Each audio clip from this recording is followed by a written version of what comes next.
જય શ્રી કૃષ્ણ મિત્રો, નિત્ય સત્સંગમાં આપ સૌનું સ્વાગત છે।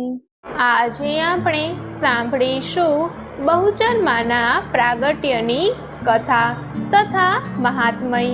જો આ વિડીયો તમને પસંદ પડે તો લાઈક અને શેર કરી ચેનલને સબસ્ક્રાઇબ જરૂરથી કરજો।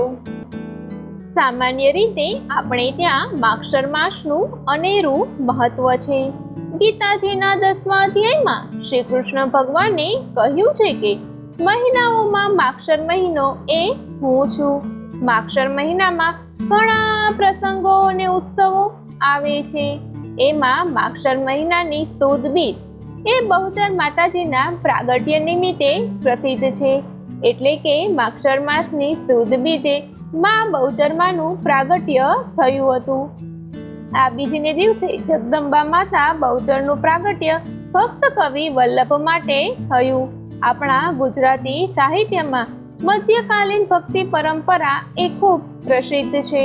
આ પરંપરામાં અનેક ભક્તો થઈ ગયા, જેમાં 17મી સદીમાં ભક્તિ રસનો ફુવારો એ ભક્ત કવિ વલ્લભ થયો, જેણે માતા જગદંબાની ઉપાસના કરી। ભક્ત કવિ વલ્લભ અને કવિ ધોળા એ બહુચર માતાજીના ઉપાસક હતા। એમણે બહુચર માતાજીને પ્રસન્ન કર્યા। સામાન્ય રીતે એમના બાલ્યકાળ વિશે જોઈએ તો તેમના બાલ્યકાળમાં તેઓને કશું જ જ્ઞાન ન હતું, પણ તેમણે નરવાણ મંત્ર દ્વારા માતાજીની આરાધના કરી। સાક્ષાત બહુચર માતાજીએ તેમને વાણી આપી। પ્રસન્ન થઈ માતાજીએ તેમને દર્શન આપ્યા અને કહ્યું કે હે વલ્લભ, તમે એવી રચના કરો કે જે રચનાથી મને આનંદ થાય। ત્યારે ભક્ત કવિ વલ્લભે કહ્યું કે હે માં, રચના તો હું કરું, પણ મારી વાણીમાં તમે જ બિરાજમાન થાવ। ત્યારે માતાજી ભક્ત કવિ વલ્લભની વાણીમાં બિરાજમાન થયા અને એમણે આનંદના ગરબાની રચના કરી, જે આનંદનો ગરબો 118 કડીઓનો છે। સમગ્ર શાસ્ત્રો તેમજ સમગ્ર પુરાણોનો સાર આ આનંદના ગરબામાં ભક્ત કવિ વલ્લભે અંકિત કર્યો છે। આ માગશર મહિનાની બીજના સમયે બહુચર માતાજી ક્યાં અને કેવી રીતે પ્રગટ્યા, તો તેના જવાબમાં ભક્ત કવિ વલ્લભે જ પોતાની બહુચર બાવનીમાં એમ કહ્યું છે કે 1732ની સાલ માગશર સુદ બીજને સોમવાર બહુચર માના નામે કરી। નોરતા સૌને દીધા ફરી, રસ રોટલીની માગી નાથ, સ્વીકારી ભટ્ટજીએ વાત। શિયાળાનો સમય હતો અને ભક્ત કવિ વલ્લભના દ્વારે બ્રાહ્મણોએ આવીને વલ્લભને કહ્યું કે અમારે તો રસ રોટલીનું જમણ જમવાની ઈચ્છા છે। ત્યારે તેઓ મૂંઝવણમાં મુકાયા, પણ ભક્ત કવિ વલ્લભને માતાજી ઉપર અપાર શ્રદ્ધા અને ભરોસો હતો અને એમણે તરત જ કહ્યું કે હું તમને રસ રોટલી જમાડીશ। આમ વિકૃતિનો ભાવ આપી ભક્ત કવિ વલ્લભને ચિંતા થઈ કે શિયાળાનો સમય છે અને આ શિયાળાના સમયમાં હું રસ રોટલી કેવી રીતે આપી શકું।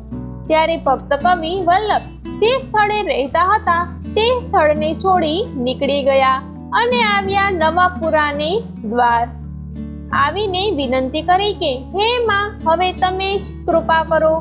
અને ભક્તની આ ભક્તિની પરાકાષ્ઠા જોઈને સાક્ષાત માતા જગદંબા માતા બહુચર ભક્ત કવિ વલ્લભના સ્વરૂપે આવ્યા અને નારસંગાવીર મહારાજ એ ધોળાના સ્વરૂપે આવ્યા અને બ્રાહ્મણોને રસ રોટલી માગશર મહિનાની બીજને દિવસે જમાડી।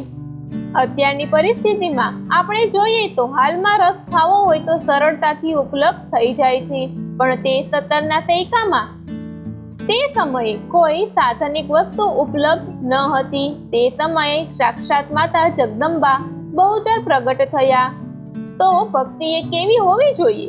આ પ્રશ્નના જવાબમાં આપણે કહીએ તો ભક્તિ કવિ વલ્લભ પોતાના ચરિત્ર દ્વારા આ વાત સમજાવે છે માટે જ ભક્ત કવિ વલ્લભ આનંદ ગરબામાં એક ખૂબ જ સુંદર પંક્તિ લખે છે કે નેણ વિહોણા નેણ નૈના તું આપેમાં, પુત્ર વિહોણા કહેણ મહેણા તું કાપેમાં.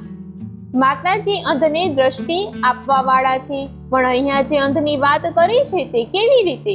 તો કે જેની મતિ શાસ્ત્રને નથી જાણતી, ગ્રંથોને નથી જાણતી, એવા જીવો જે અજ્ઞાની છે એને જ્ઞાનની દ્રષ્ટિ આપવા વાળા માતા બહુચર છે. આ માક્ષર મહિનાની બીજને દિવસે જેવી રીતે ભક્ત કવિ વલ્લભને માતાજીએ દ્રષ્ટિ આપી અને કલ્યાણ કર્યું, એવી જ્ઞાનમય દ્રષ્ટિ આપણે સૌને પણ મળે અને આપણે સૌએ ભક્તિ માર્ગના અધિકારી બનીએ, એ જ માને પ્રાર્થના. જેમનું મૂળ નિવાસ સ્થાન શ્રી આશાપુરીનો ખાંચો ઝાડની પોળ આસ્ટોડિયામાં હતું, તેવા આનંદના ગરબાના રચયિતા શ્રી વલ્લભ ભટ્ટ અને શ્રી તોડા ભટ્ટ આસો સુદ આઠમના પુષ્યક નક્ષત્રમાં પ્રગટ્યા હતા, તેમના ઉપર બાળા બહુચરની અસીમ કૃપા હતી. વલ્લભ ભટ્ટને માતાજીએ દિવ્ય વાચા આપી અને તેમને જ આનંદનો ગરબો રચ્યો હતો.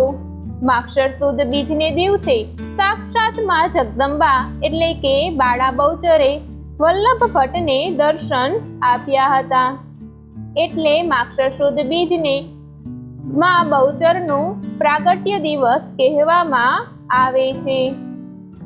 તો મિત્રો, જો આ માહિતી તમને પસંદ પડી હોય તો વિડીયોને લાઈક અને શેર કરી ચેનલને સબસ્ક્રાઇબ જરૂરથી કરજો. જય શ્રી કૃષ્ણ.